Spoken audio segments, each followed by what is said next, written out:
Jambo wananchi wote wa mkoa wa Mwanza. Mimi Saidi Mohamed Mtanda, mwenyekiti wa kamati ya usalama ya mkoa na mkuu wa mkoa wa Mwanza.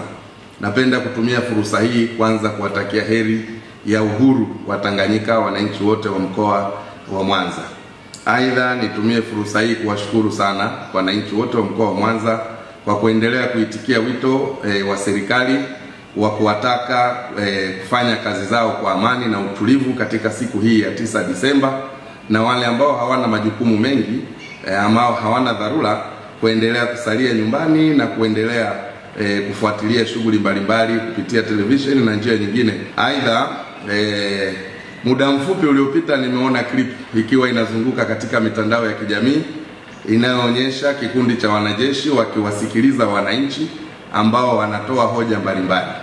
Nataka niwahakikishie wananchi wa mkoa wa Mwanza, kwanza waondoe hofu, lakini pili, nikiwa mwenyekiti wa kamati ya usalama na wahakikishieni kwamba clip hiyo ni clip ambayo ilirekodiwa tarehe 31 Oktoba baada ya kutangazwa kwa matokeo ya uchaguzi mkuu wa tarehe 29 Oktoba.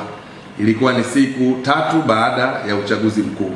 Kwa hivi sasa na kwa hivi leo na hapa ninapozungumza nikiwa katika ofisi ya mkuu wa mkoa, saa 6:18 vyombo vyetu vya usalama vimenihakikishia, na mimi mwenyewe nimejiridhisha. Nimepita maeneo na mitaa mbalimbali nikiangalia baadhi ya wananchi wachache wakiendelea na shughuli zao, lakini hakuna mkusanyiko wowote unaoendelea na wala hakuna taharuki yoyote katika mji wetu wa Mwanza. Nimekuwa nikipata simu nyingi, siwezi kujibu simu moja moja. Kwa ujumla, nataka niwahakikishie Watanzania na wananchi wa mkoa wa Mwanza wawe na amani. Hali ya utulivu ni kubwa sana, tunawashukuru sana, na endeleeni kushirikiana na serikali. Klipu hiyo ipuuzwe, ni klipu ambayo ilipitwa na wakati.